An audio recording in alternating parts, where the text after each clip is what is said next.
ప్రపంచం అంతా ప్రశాంతంగా ఉంటుంది. ఎవరి పని చేస్తే పక్కనోడి పనుల్లో చేయి దూర్చి ఆయన ఇబ్బంది పెట్టి ఇది పెట్టి మనం చేయక ఇంతకు మించింది ఏముంది.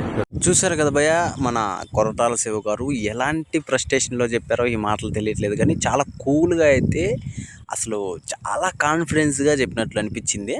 అంటే ఏదో తొందరపడి చెప్పినట్లు అనిపించలేదు, కానీ చాలా కాన్ఫిడెన్స్గా మనం చేసే పనిలో వేరే వాళ్ళు చేయి పెడితే అది మొగ్గలాగా పోతుంది అని చెప్పేసి చెప్పడం అయితే జరిగింది. అయితే ఈ విషయాన్ని చాలామంది చాలా సేఫ్గా అయితే ఉపయోగించుకుంటున్నారు, అలాగే ట్రోల్స్ కూడా చేస్తున్నారు. అంటే కొరటాల శివ గారిని అయితే ట్రోల్ చేయలేట్లేదు, కానీ మన చిరంజీవి గారిని వాళ్ళ రామ్ చరణ్ గారిని అందరినీ ట్రోల్ చేస్తున్నారు. ఎందుకంటే మీ ఆచార్య సినిమాని మీరే చేయబెట్టి కిలికారు, అందుకే సినిమా పోయింది అని చెప్పేసి మన కొరటాల శివ గారు అన్నట్టుగా చాలా కాన్ఫిడెన్స్గా అయితే మన ట్రోలర్స్ మీమ్స్ చాలా పుట్టుకొస్తున్నాయి.